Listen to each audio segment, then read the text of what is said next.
Serbisyong totoo lamang, walang iwanan. Easy Double B, Super Radio. Easy Double B, Super Radio #1. Oras po natin mga kapuso, alas 9:02 na po ng gabi. Mga problema at sakit ng lipunan, uungkatin mga kontrobersiya at intriga, hihimayin mga usaping malapit sa puso ng masa. Tututukan Double B Insider. Sama ng ating insider na si Carlo Mateo. Double B Insider. Double B Insider.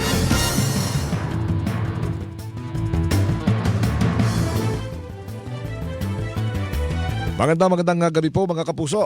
Double B Insider. Maulan at mabagyo na sa ibang bahagi po ng bansa. Lalong-lalo na po dyan sa area ng Mindanao.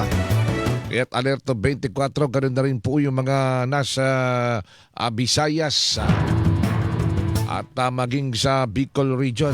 Pinaghahanda na rin ho ng pag-asa dahil nga sa hatid na ulan at yung mga posibilidad ng mga pagbaha, pagguho ng lupa mula po dito sa Bagyong Basyang, Sabi nga ito'y kakaibang pagkakataon dahil napakaagang dinalaw ng bagyo ang Mindanao area. Dito po sa nasa pa lang tayo, ikalawang buwan ng taong 2026. At marami na ho ang inilikas. Mamaya sikapin po natin na meron ho tayong makausap pa kaugnay po sa tuloy-tuloy na ginagawang paghanda po ng ating pamahalaan. At kapag sinabihan po kayo mga kapuso na maghanda na, lumikas na, ay wag na ho tayong magsasayang pa ng oras. Ang ganda yung kung tayo, ever ready tayo. Para tayong Boy Scout, laging handa mga kapuso. Mas maganda yung magawa po natin dahil nga sa tulong-tulong yung tinatawag na zero casualty kapag ganito hong merong bagyo. Bueno, isang oras po tayo kakasama-sama. Ako pong inyong insider, Carlo Mateo. At mamaya pala pa rin po tayo doon sa ito ilang araw na nauudot yung ating interview tungkol pa rin sa mga paghahanda ng Commission on Election. Election year pa rin tayo. Hindi pa rin nandyan pa rin ang barangay at sangguniang kabataan election. Kaya't yung mga nagnanais pang ma-re-elect dyan, gumawa na kayo ng kabutihan. Meron tayong napanood kanina sa 24 oras. Yung isang barangay kagawad, biglang namalo ng puluhan ng barel doon sa isang nakaupong residente nila. Ilang stitches ang inabot ng mamang nakaupo. Nalaman na lang niya, napansin na lamang niya na mayroon ng tumutulong dugo, pasintabi ho sa mga kumakain. At yan po ay mukhang inireklamo na sa kinaukulan itong isang barangay kagawad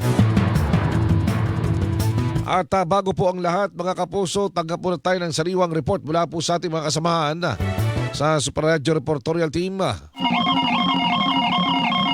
Mga senador nagbabala sa panganib ng paulit-ulit na kanselasyon ng eleksyon sa Bangsamoro Autonomous Region in Muslim Mindanao.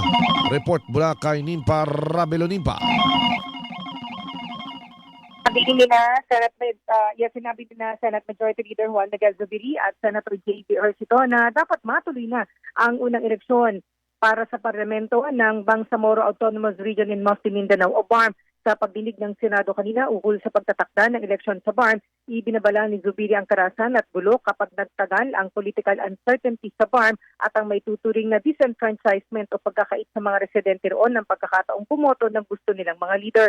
Ipinunto ni Zubiri na ilang ulit nang na-postpone ang eleksyon sa BARM, una dahil sa COVID-19 pandemic, pangalawa dahil sa Supreme Court ruling na redistricting ng BARM at nitong huli darausan ng eleksyon sa March 30 pero kapos na sa panahon ng COMELEC para makapaghanda.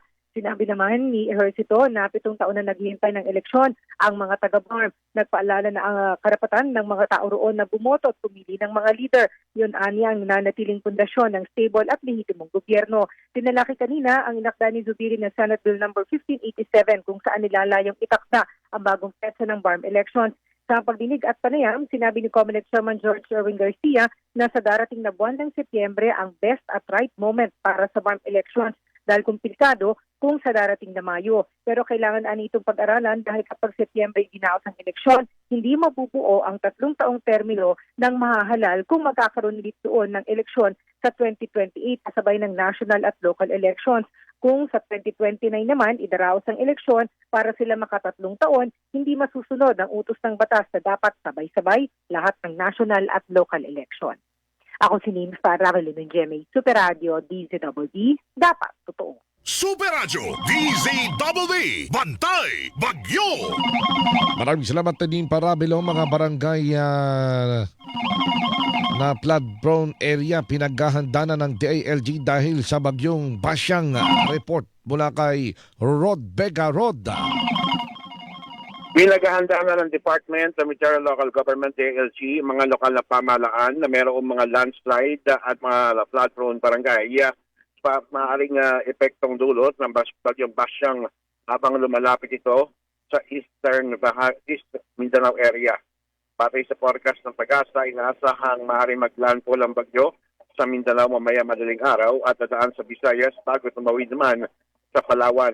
Sa memo ng DILG sa mga LGU, inatasan ito na i-monitor ang rapid na pagtaas ng tubig sa ilog at ang mga identified flood-prone barangay para sa preemptive at mga mandatory evacuation. Sinihimok din ng DILG ang mga punong barangay na paganahin na ang kanilang list to cap alert system para sa koordinasyon sa City at Municipal Disaster Coordinating Council at nakikilos naman sa panahon ng kalamidad. Samantala, at as of kaninang alas 8 ng gabi, dahil na nagtaas ng heavy rainfall warning ang Pag-asa sa bahagi ng Visayas Regional Service Division nila kung saan maaring posibleng magkaroon ng pagbaha dahil sa malakas na pagulan sa mga lalawigan ng Southern Leyte, Bohol, Siquijor, Leyte, Cebu, Negros Occidental, Negros Oriental at Eastern Samar dahil sa bagyong si Basyang. At magkaroon din ng pagulan na maaaring makaapekto sa bahagi ng Guimaras at Samar at Biliran. Sa nasabing tinatawag nilang heavy rainfall warning ay pinag-iingat ang lahat dahil naman sa malakas na pagulan dulot naman ng sama ng panahon. Ako, si Rod Vega ng GMA Super Radio DZWD, dapat ito. Super Radio DZWD Bantay Bagyo. Double B Insider kasama si Carlo Mateo. Maraming salamat Rod Vega. At maganda ho yung maaga ho tayo naghahanda, no? Dito nga sa bagyong Basyang, mukhang makakailang landfall ito no? Itong bagyong to. At sabi nga posibleng maglandfall din dyan sa katimugang bahagi ng Cebu. Tapos pagtawid doon, maglalandfall na naman. So baka yun naman yung susunod, mga pangatlong landfall. Kaya yan po yung ating susubaybayan, ano? Nitong hanggang Biyernes ng gabi siguro, hanggang Sabado, ayan pong epekto ng bagyo. At marami din naman yung mga sabihin natin nadismaya dahil yung ganitong panahon, nakala nila kapag nandyan sila sa area ng Cebu, maganda yung panahon, pati mga dayuhan stranded sila. Partner, mga kapuso, sila na-stranded sa mga pantalan. Dahil suspendido na po ang biyahe, may signal number 1 na. Doon po sa kanilang lugar. Yung iba naman, meron na signal number 2. Mamaya po ay may update pa ho tayo dyan tungkol sa bagyo. Pero unahin po muna natin ito at marami ho kasi mga nagtatanong-tanong tungkol sa mga ginagawa pa rin mga paghahanda ng ating pong pamahalaan dito po sa barangay at SK election. No? At isa pa, kayo na nga na-report na rin ni Parabilo, medyo sabi na natin medyo may mga pangamba dahil nga doon sa postponement o pagpapaliban ng BARMM parliamentary election. Kauna-unahan, makasaysayan. Dahil nga po sa mga legal na kadahilanan at ganun din yung siyempre yung kakapusan na ho ng panahon. Bagamat ito'y maaga pong pinaghandaan ng Commission on Election. Nasa ating linya na po si Attorney John Rex Laudianco, ang tagapagsalita po ng COMELEC. Magandang gabi po, Attorney John Rex Laudianco. At muli maraming salamat po sa pagkakataong ito. Maraming salamat po, Sir Carlo, at sa lahat po ng taga-subaybay ng Double B Insider. Magandang gabi po sa inyong lahat. Apo, unang katanungan mula po rin sa ating mga kapuso, Attorney Laudianco, kumusta na po ang paghahanda ng COMELEC para po dito sa barangay at SK election? Gaano karami na ho yung ating sabi natin, mga nagparehistro? Mahigit 1.7 million na po, nagagalak po ako iulat na ganung karami na po mula noong October 20 ang mga nagparehistro po sa atin. At inaasahan pa po natin, Sir Carlo, na dadami pa po ito habang lumalapit po yung deadline natin ng May 18. Kaya po sa ating mga kababayan, panawagan po namin lagi, sana po yung ngayon na maluwag pa, kayo po itumungo na. Kung hindi pa kayo nakapagpaparehistro na makapagparehistro na. Yung mga nais magpakorek ng inyong data, yung mga lumipat na deactivate na po.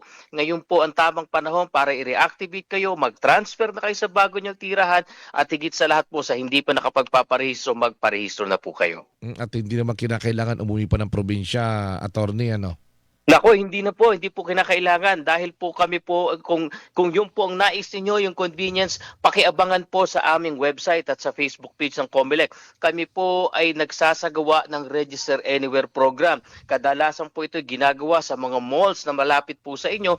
Doon na lang po kayo tumungo. Hindi nyo kailangang umuwi po sa inyong lalawigan para lang makapagparehistro. Kahit pa nandito lang kayo sa Quezon City, nagbabakasyon, nagtatrabaho, nag-aaral, ngunit halimbawa kayo talagay residente ng Bacolod, no need po umuwi ng Bacolod. Dito kung saan nandito kayo, pwede na pong magparehistro yan. So pakibantayan lang po yung website at Facebook page para sa schedule ng Register Anywhere program po. Kasi baka sabihin ng iba, naku, sayang naman dahil meron pa naman pamasahe si Gob. O kaya si Sana Mayor. po hindi naman po yun ang ating maging konsiderasyon. Meron Dahil pa po mapamasahe tayo si naman Mayor. po ay talagang bumoboto alang-alang po sa ating kinabukasan. Alam niyo po, dati tagline namin, Sir Carlo, boto ko, bukas ko. Ngayon po talagang ramdam na natin ang boto po ng bawat Pilipino. Hindi lamang kinabukasan pansarili, kundi kinabukasan na natin po lahat ito. Yan, totoo po yan. At dito nga, gaano karami na ho yung sabihin na natin, yung mga balota na ginayak, inihanda po, na imprenta ng COMELEC at National Printing Office. Ikinagagalak ko pong iulat sa inyo, yung mga dati nang nakapagparehistro, yung before October 20 po ay talagang registered voter na.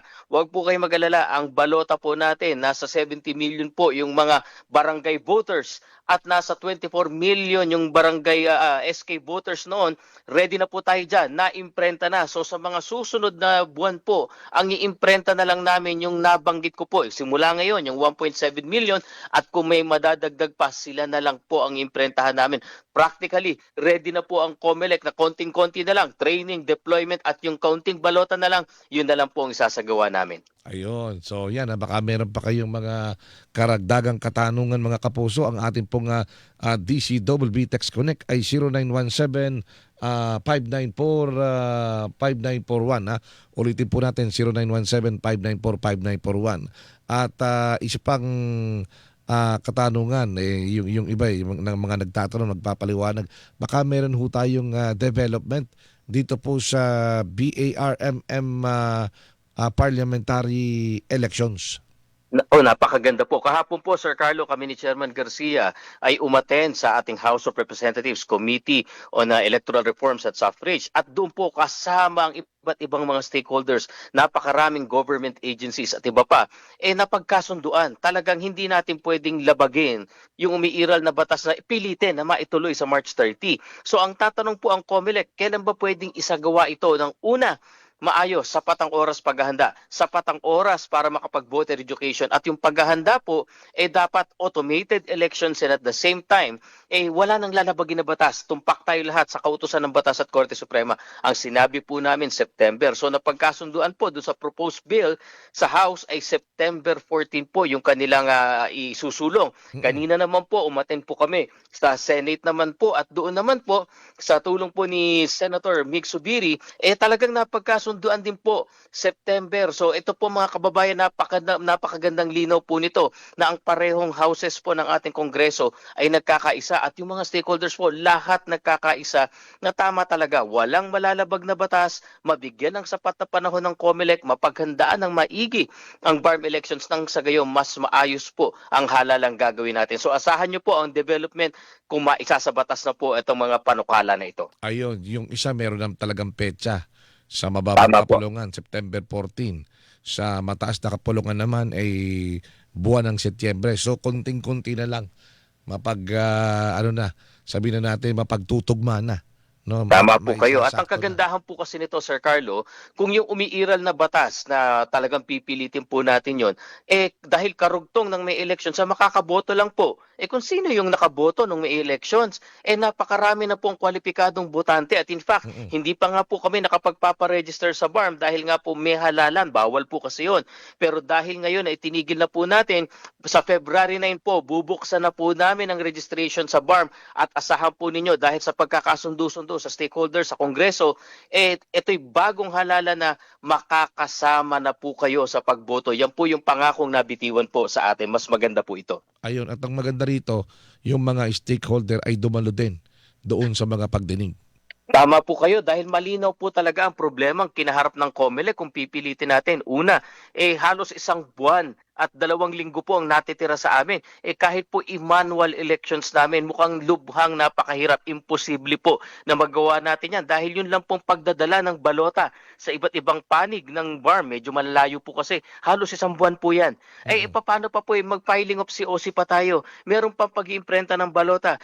Kung talagang itutuloy natin ang automated elections, may reconfiguration pa at napakarami pa pong iba. At bukod doon, ang ating pong Bangsamoro Parliament po kasi, Sir Carlo, ay may mga binago sa kanilang electoral code. At dahil dito, magbubukas muli ng mga filing po ng kanilang COC, filing ng registration ng political parties, ng sectoral parties, napakarami pa pong i-resolve. Kaya po yung Setyembre, sapat po ito rin para maresolba ang mga issue na yan dun sa magpa-file ng mga panibagong registration po. Ayun, tsaka yung usapin nung nagkaka-overlap yung mga aktibidad. Tama po kayo. At ang kagandahan po dito, masisiguro po natin ang automated elections. Dahil pinupulsahan po natin ang mga kababayan natin sa BARM, talagang halos 100% po doon. Gusto nila yung automated elections. Kaya nga po talagang yun ang dapat natin maisagawa. Ayun, at yung sabi nyo nga nun yung dapat mapirmahan ay napirmahan na rin. Tama po kayo. At pag tinignan nyo po, talagang hindi pa po namin magagawa yan dahil napirmahan po ang ating ang panukala po, Bangsamoro Autonomy Act 86 sometime itong January at inaasahan namin magiging batas lamang ng mga around February 11. Pasok na po sa election period. Yan po yung sinabi ng Supreme Court kung bakit yung naunang batas, BAA 77A, dineklarang unconstitutional dahil pumasok na sa election period. This time around, pumasok na naman sa election period. So baka po iakyat lang sa Supreme Court, manalify lahat ng ito, sayang po ang lahat ng efforts po natin. At tayo naman po, naunawaan natin ang BARM na talagang medyo mahirap. Pero ito nga po, nagkasundo-sundo na, hopefully, pumasa na po ang panukalang batas, September na po tayo. Ayun, hindi naman ito magiging sabihin na natin makasasagabal dahil yung isang eleksyon nandun sa 4th quarter ng taong 2026. Hindi naman po dahil po ang kaya nga po maaga po namin, Sir Carlo, na pinaghandaan ang barangay at SK elections dahil nakikita na po namin na maari talaga magkadikit-dikit, mahal magkasunod-sunod. Kaya sabi po namin noon, habang may oras pa, maaga nang maghanda sa BSKE. Nang sa gayon, pumasok man ito, katulad po niyan, nadagdagan po kami sa March 14 po, may special elections dyan sa 2nd District ng Antipolo. Ayan, Kahit papano po na ma-manage namin ng time, resources at personnel ng COMELEC ng maayos. Yun nabanggit nyo na po yung dyan sa Antipolo. Nagsimula na, no? Yung mga mahalagang mga aktibidad. Tama po. Mula po na ngayong araw na ito, February 5 at tatagal po hanggang February 7, yung ating pong filing ng Certificates of Candidacy. Kung hindi po ako nagkakamali, kanina po ay may naglagak na. Tatlo na po yata yung naglagak ng COC. May mga inaasahan pa po tayo ang sabatay sa aming pagtaya. Bagamat hindi naman po ito eksakto, baka po mga 5 or 6 yung inaasahan natin mag-file ng COC. At paalala po sa ating mga kababayan dyan sa 2nd District ng Antipolo City, ang election period po ay papasok na ng February 12 at tatagal po ito hanggang March 29. So nangangahulugan po gun ban po dyan sa inyo. So ating pong mga nagmamay-ari, legal na nagmamay-ari ng baril, kahit po may permit to carry, may firearm registration, may license to own and possess firearm, ngunit kung wala po kayong certificate of authority o yung tinatawag nating gun ban exemption, maari po kayong mahuli at lumabag po sa batas. Ayun. Opo, ito mayroon lang tayong binabalikan eh. Meron tanong dito si 2151 yung huling number, mga number sa kanyang cellphone. Sa Quezon City daw po saan daw sila magpaparehistro? Yan, sabi niya. Opo, maganda po ang opisina ng COMELEC dyan, malapit po sa ating City Hall. Meron pong isang building dyan na puro COMELEC offices. Nandun po yung 6 na distrito sa inyo. So kung regularly po ganito, wala kaming announcement ng Register Anywhere na malapit sa mall, anytime po pwede kayong pumunta. Basta Lunes hanggang Sabado po, 8 a.m. to 5 p.m. Kahit po may pumatak dyan na holiday, anumang araw sa Lunes hanggang Sabado, tuloy po kami, bukas ang aming tanggapan. At yung sinasabi ko nga po na mas magandang option, pakisilip po yung Facebook page namin at yung pong aming website. Dahil baka sakali meron kami nasa isang malapit na mall dyan sa inyo o tanggapan ng pamahalaan, Register Anywhere, doon na po kayo pumunta kung nanaisin nyo at mas makonbinyente po sa inyo. Ayan, nasagot na mismo ng COMELEC yan. At isa pang punto, isang mahalagang issue, may kinalaman pa rin hindi lamang dito sa mga eleksyon, kundi maging sa mga susunod pang eleksyon. Ito pag-uusapan na ilalatag na Bagamat hindi pa ganun talaga matapos-tapos, usapin ng anti-dynasty bill. Ano po ang maibabahagi po ninyo rito? Kahapon din po, kami po ay nasa House of Representatives. Nagkakasunod-sunod pong hearing. Kami po ay buong pusong sumusuporta. Malinaw naman po ang ating saligang batas, Section 26 ng ating Article 2, Statements of Policies ng ating Constitution.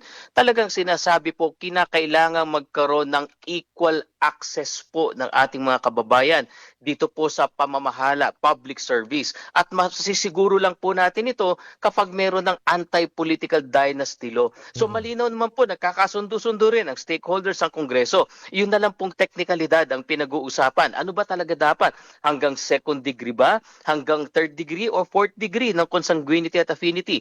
At ano ba dapat? Yung bang sabay-sabay? Yung meron po kasi tinatawag na fat dynasty. Yung pong ibig sabihin, maraming posisyon, sabay-sabay silang nakaupo. Meron din pong isang klase, yung Thin Dynasty succession naman po. Pagkatapos ng isa, yung isang kamag-anak naman, sasalin-salin lang po. Yan po yung mga pinagdidebatehan ngayon. Pero ang maganda po dito, malinaw at ang ating pong Pangulo na rin mismo ang nagsabi na kailangang magkaroon na ng batas na nagbabawal sa pagpapatuloy ng political dynasty sa pamamahala. Ang kailangan na lang po ma-define ng maayos ano ba talaga yung political dynasty na papipigilin natin na talagang lubhang nakasasama po sa ating politika. Asahan nyo po ang development po dito at tuloy-tuloy po yung aming mga hearings dito. Dahil alam niyo naman sa kasaysayan po ng ating bansa, sa bawat probinsya, sa bawat sabihin na natin sa mga riyon, 1, 2, 3 pamilya lang yung halos lumalabas, di po ba? Yung Tama po, at batay nga po sa pag-aaral na isinumite ng isang grupo na kasama po namin doon, lumalabas po pala dyan sa ating House of Representatives, 76% po dyan ay member ng political dynasty. Ganun kat 76% po. So 238 out of the 315 ay membro. Diyan naman po sa Senado, ang sinasabi rin po nila 83% ay membro ng political dynasty. Doon naman din po sa party list ay 51%. So talagang medyo mataas po yung bilang ng mga magkakamag-anak na sabay-sabay na nakaupo po sa pwesto. So ito po ang talagang ibibigyang buhay. Sama-sama po mga eksperto, academe, mga stakeholders, pati na rin po ang ating mga mababatas. Ang kagandahan po dito nagkakaisa na talagang kailangan ipagbawal na ang pagpapatuloy ng political dynasties. Ayun, sabi nga, unti-unti, no? hanggang sa makamit natin yung ganito ng walang political dynasty. Pero kasi ngayon nakikita natin mula doon sa mga representante ng mga distrito, pati doon sa party list, kanila rin. Tama po kayo at nakita rin po namin yan, Sir Carlo, kahit sa barangay. Kaya nga po kami natutuwa, may sample legislation na po kasi kung matatandaan nyo yung SK Reform Act. Sa lahat po ng tatakbo na SK, from the chairperson to the member, basta may kamag-anak ka dun sa bayan, sa lungsod, sa lalawigan, sa national, bawal tumakbo. Bawal kang tumakbo kung may kamag-anak kang halal. So umubra naman po, na ipatupad po natin ito. Nabawasan po yung mga ganyan magkakamag-anak. So talagang may pag-asa po, hindi imposible na maipatupad po yung anti-political dynasty. Ayun, napakaganda. At kami po ay inyong kasama dito sa kampanyang ito na mawala yung political. Although napakahirap. Dito hindi lang basta pader ang ating binabangga, kundi talagang sistema na nakabaon na, matagal na. Tama Mula po pa sa kayo. At siguro po para mas mabigyang linaw pa po ito, alam niyo po ba na kadalasan po ng mga positions po dito sa atin na unopposed, meaning iisa lang po yung kandidato, walang gustong lumaban, dahil nga po malalakas masyado yung political dynasty. Alam niyo po ba sa buong Pilipinas po, para sa national at local positions, dyan lamang sa House of Representatives, merong 45 na unopposed. Sa ating mga lalawigan, 45? 4 pong lalawigan ang unopposed. Sa Vice Governor, 12. Sa mga sanggunian, 59. Sa mga mayor, 270 plus sa city pa lang yan. At sa mga vice mayor, ganun karami po yung unopposed, natatakot lumaban yung mga kababayan natin dahil pakiramdam po nila, member ng political dynasty halos hindi mabangga. Ito na po siguro ang solusyon ng ating anti-political dynasty bill na isinusulong na maging batas. Ayun, siyempre ang kabutihan dyan mga kapuso, magkakaroon ng magandang balance. Tama po. At Check yung pong mga- sinasabi sa ating mga saligang proyekto. batas, equal access ay maisasabuhay po natin. Hindi na matatakot dahil wala na po yung consolidation of power sa iisang pamilya lamang. Ako, napakarami nating napag-usapan, napagkwentuhan ngayong gabi. Muli, Attorney John Rex Laudianco, maraming salamat po sa mga susunod po muling pagkakataon. Tatawag po kami sa inyo. Makakaasa po kayo, Sir Carlo. Mabuhay po kayo. Magandang gabi at God bless po. Mga kapuso, si Attorney John Rex Laudianco, ang tagapagsalita po ng COMELEC. Oras po natin, alas 9:28 na po ng gabi. Labanan natin ang fake news, dapat totoo. Double B Insider, kasama si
Double B Insider kasama si Carlo Mateo. Sa mga ginagawang orasan ng radyo, mga kapuso, alas 9:35 na po ng gabi. Narito po ang ating Double B Insider News Bullets. Bagyong Basyang napanatili ang lakas habang papalapit sa Caraga Region. Signal number 2 nakatas na sa 15 lugar sa Visayas at sa Mindanao.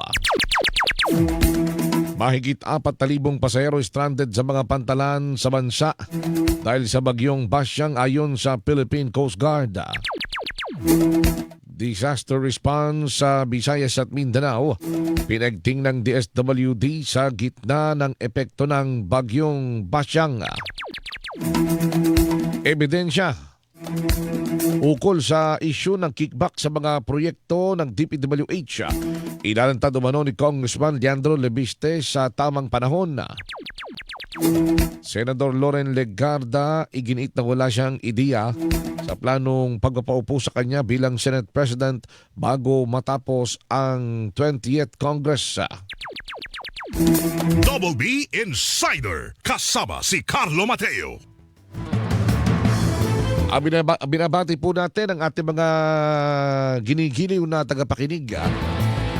Si Ma'am Ellen, dyan po sa Bataan. Matagal na nga pala natin siyang hindi nababati. Baka nagtatam. Ma'am Ellen, magandang gabi po. Kumusta na po ang weather dyan sa Bataan? Pero mataas yan, no? Walang bagyo dyan. Malamig ang panahon.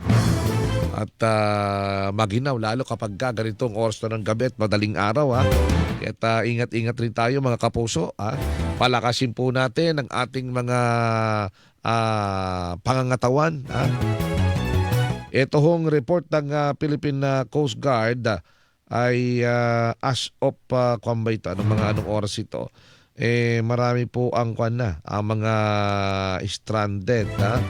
At sa kabuuan, tingnan natin yung bilang sa 50 minomonitor ng mga pantalan na apektado po ng bagyo, nasa 4,488 passenger ang stranded, 1,482 rolling cargos, 111 vessel, isang motorbangka ang stranded habang mayroong 160 vessel, 23 motorbangka ang nag-take shelter mula po dito sa Kwan dahil nga dito sa bagyong Basyang. Kaya't baka sabihin ng iba, wala pa naman yung bagyo. Napakaganda pa ng dagat. Ayun lang, dahil kahit sabihin yung maganda sa ngayon, mahirap baka abutan po kayo dyan sa gitna ng dagat.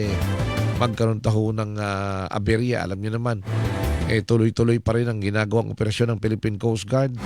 Yan ho sa lumubog ng isang ro-ro vessel sa Basilan.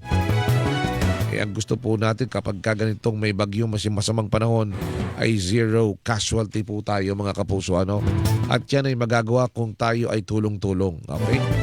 Napanatili ng bagyong Basyang ang lakas nito habang papalapit sa Caraga Region. Ayon sa pag-asa, huling nakita ang sentro ng bagyo sa layong 115 kilometers sa silangan ng Hinatuan, Surigao del Sur. Taglay nito ang pinakamalakas na hangin na umaabot sa 75 kilometers per hour at pagbugsong umaabot sa 90 kilometers per hour. Tinatak nito ang pakanlurang hilagang kanlurang direksyon sa bilis na 20 kilometro kada oras. Ayon sa pag-asa, inaasang maglalandfall ito bukas sa gitnang bahagi ng Surigao del Sur ngayong gabi o bukas ng umaga. Nakataas ang storm signal number 2. Ito po, makinig po tayo sa Siquijor, southern portion ng Negros Oriental. So nasa ating linya na si Ma'am Leanne Loreto.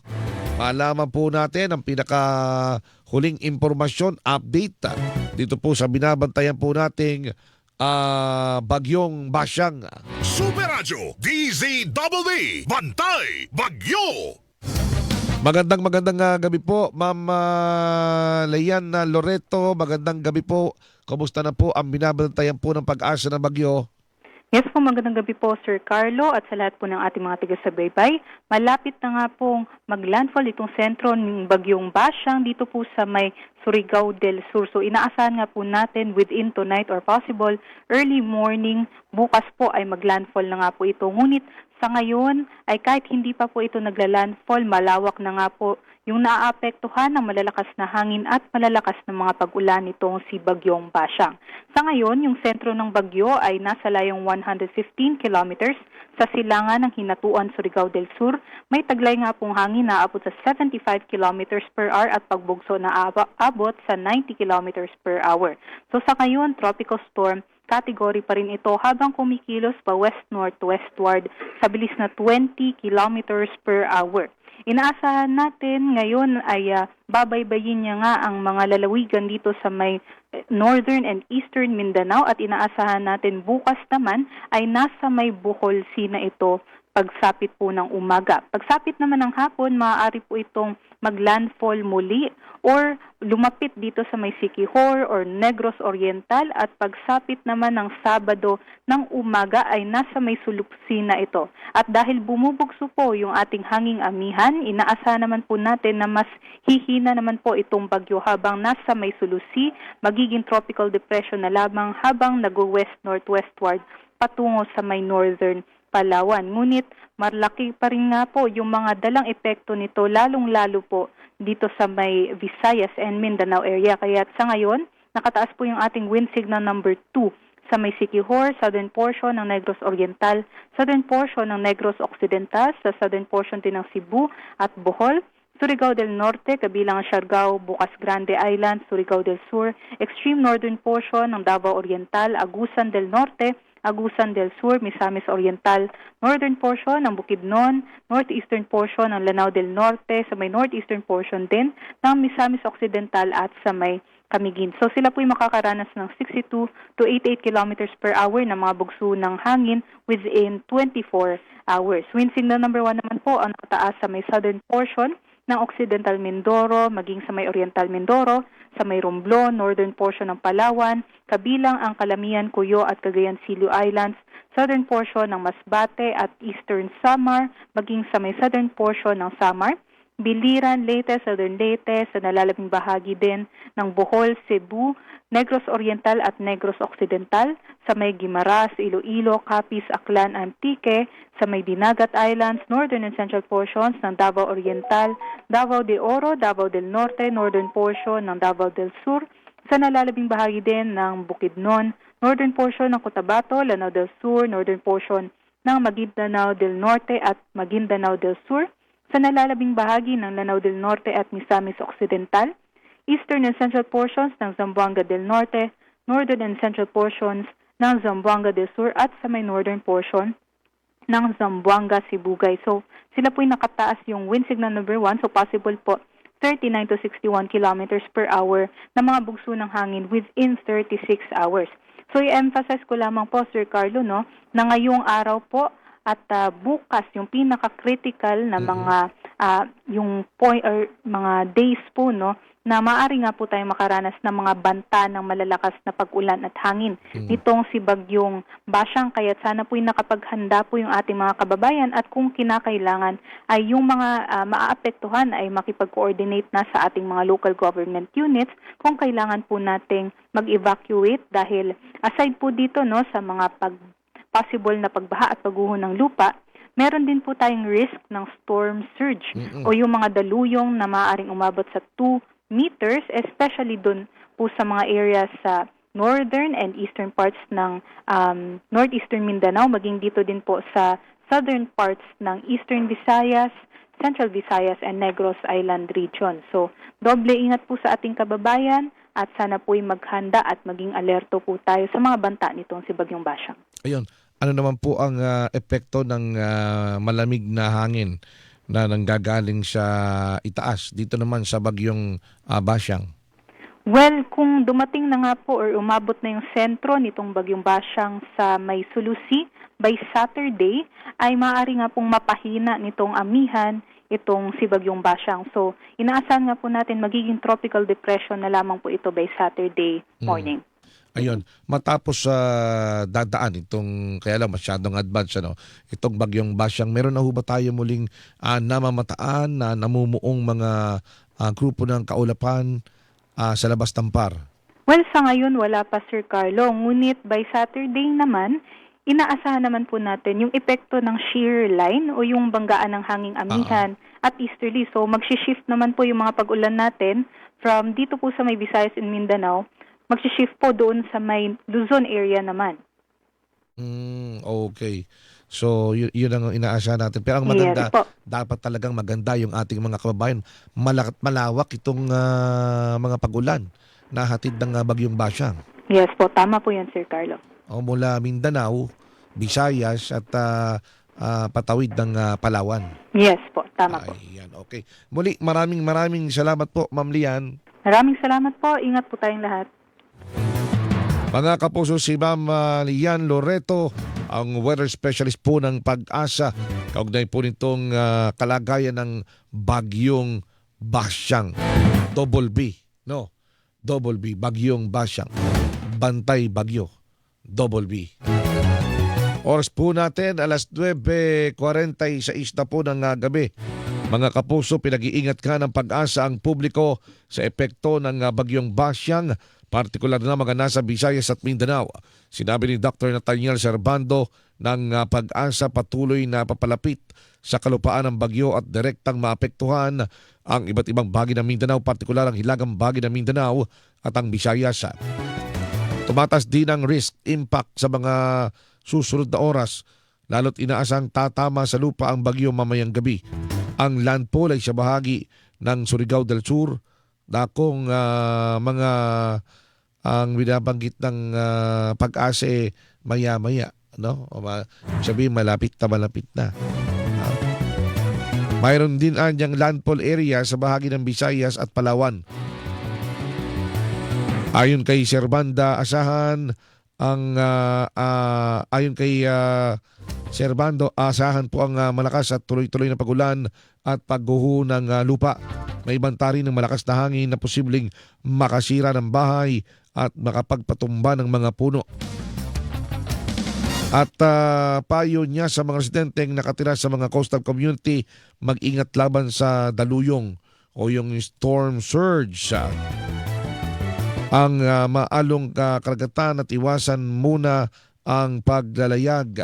Maging alerto at agad na sumunod sa mga utos ng mga lokal na otoridad. Maghanda rin ng emergency kit o yung tinatawag na go bag. Ayan na naman po tayo yung go bag. So bawat individual o bawat pamilya may iba-ibang pangangailangang gamot. Siyempre, importante po yan. Lagyan nyo na ng tubig. Lagyan nyo na ng yung pangproteksyon sa ginaw. Yung flashlight, radio, charger ng cellphone, at damit, mahalagang dokumento. Ayan, para pag tayo po ay pinalipat, nakaredy na po tayo. Mga kapuso. At kaugnay nga po ng ating bantay bagyo, nasa ating linya na si Blesila May Largo Umikten, ang pinuno po ng PDRRMO ng Siquijor. Dahil sa Siquijor po ngayon ay nasa signal number 2 na. Magandang gabi po, Ma'am Umikten. Welcome po sa Double B Insider. Yes, sir. Good evening din po. Opo, at maraming salamat po sa pagkakataon pong ito. Kumusta na po ang mga ginagawang paghahanda po ninyo dyan po sa Siquijor? Ngano karami na po yung nailikas sa pamagitan po ng mga preemptive evacuation? Yes, sir. As of this time, sir, hindi pa namin nakuha yung final na data. Pero mostly po ng mga municipalities natin na kapag preemptive evacuation na po sa mga barangays po nila. And so far naman po, as to the weather of Siquijor, hindi naman po masyadong malakas ang ulan. Wala, parang maambon lang kami dito, walang hangin so far as of this time. Para baga nag-aantabay pa nung yung bira o yung lakas nitong bagyo sa ngayon. Yes po. Ayun. At kumusta naman po? Mayroon hubang mga, sabi natin, mga critical areas po tayong binabantayan dyan? Yung madalas na bahain o yung mga, sabi na natin, yung mga lugar na madalas din po ang pagguho ng lupa pagka ganito may bagyo o malakas na pagulan? Yes, sir. Yung mga areas po na mga flood-prone areas din po natin, then mga landslide-prone areas din po natin, may nakaantay na po doon sa area and ina-advisean na din po yung mga residente natin sa mga areas na doon to evacuate if ever po lalakas pa po itong ulan na to. Mm-mm. But as of this time po, limited pa lang po yung mga evacuees natin po. Ayun. At kumusta naman po yung mga iginayak, mga inihandang food at non-food items para po sa mga lumikas at mga ililikas pa? Yes sir, lahat po na mga municipalities natin may kanya-kanya po mga preparation as to the stockpiling po ng food and non-food items po. Mm. And aside pa po sa mga stockpiled goods from every LGU, meron din po tayong standby din na mga food and non-food items po na galing po ng DSWD mismo. And every municipality has their own stockpiling of the DSWD goods, including the province po. So far, as to the preparations of those things, okay na po. Ayun, ano po ang mga ginagamit na evacuation center? Ito ho ba yung mga multi-purpose hall o sabihin natin ang ilan dito ay mga ilang silid-aralan mula sa pampublikong mga paaralan? Yes sir, in every municipality po, parang may municipal evacuation centers po tayo. Pero yung iba po na medyo malayo po sa mga municipal evacuation centers natin, nasa mga barangay halls pa po natin. Then if ever po, di na po kaya ng isang municipality, if dadami po yung mga evacuees nila, ready na din po yung provincial evacuation center natin na pwede nating pagdalhan ng mga evacuees if ever hindi na po kaya ng municipality. Ayun. At kumusta naman po ang kuryente ngayon dyan na Ma'am Omicten, maayos naman po ang kuryente sa ngayon? Yan po yung problema namin ngayon dito, sir, kasi wala po kaming kuryente since yesterday po. Oo. Ito po, hinahanapan na po ng paraan ng provincial governor po namin, si Governor Jake Vincent Isvilla, Opo. na mag-provide po ng tulong sa provider po ng electricity namin dito, power supplier po namin dito sa Siquijor, para lang po at least lang makabalik ng kahit ilang oras yung kuryente namin dito kasi yon nga, may mga kamag-anak na kailangang kontakin para at least lang makapag-charge ng konti sa mga phones nila. So ito pong pagkawala ng kuryente, Ma'am Omicten, ay may kinalaman na sa bagyo? Indirectly po, maybe kasi ang explanation po ng power supplier po namin dito is kulang po ng fuel. Ayun. Oo. Hindi ko nakadating ang fuel kasi naabutan na po ng pagkansila ng mga trips galing po na Cebu. Ayun, okay. Anyway, at sana po ma-resolve yan. Tama po yung binanggit nyo para kahit paano makapag-charge man lang yung mga kababayan po natin, makapagbigay din ng impormasyon sa kanilang mga kaanak, sa kanilang mga mahal sa buhay. With that, Ma'am Omicten, maraming salamat po at ingat po kayo dahil kayo po ay nasa signal number 2. Yes po. Thank you po, sir. Thank you din po. Ingat po. Mga kapuso, si Ma'am Blesela May Alargo Omicten, ang pinuno po ng PDRRMO ng Siquijor na ngayon ay nasa signal number 2. Oras po natin, alas 9:54 na po. Labanan natin ang fake news, dapat totoo. Super Radio DZBB Bantay Bagyo Double B Insider kasama si Carlo Mateo. DZBB Super Radio number 1. Kuya, udas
Balik po tayo mga kapuso. May napakabilis po ng oras ha.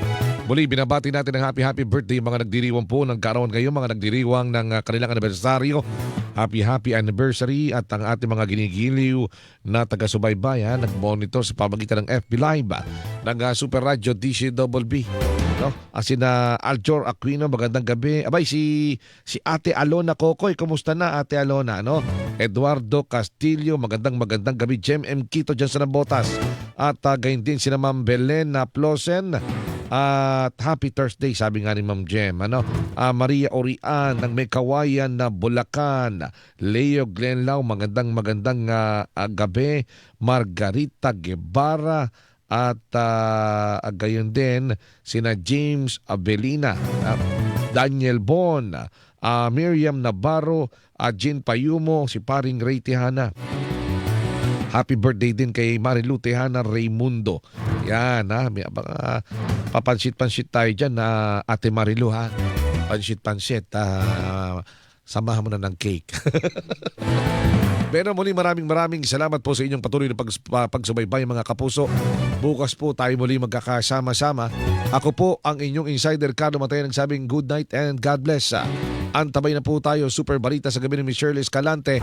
At maging alerto 24 po tayo dahil nga bagyo. Lalong-lalo na po dyan sa mga taga Mindanao at taga Visayas area. No? Bye-bye time. God bless mga kapuso. Inyong natunghayan ang isa na namang makabuluhang talakayan ng mga isyong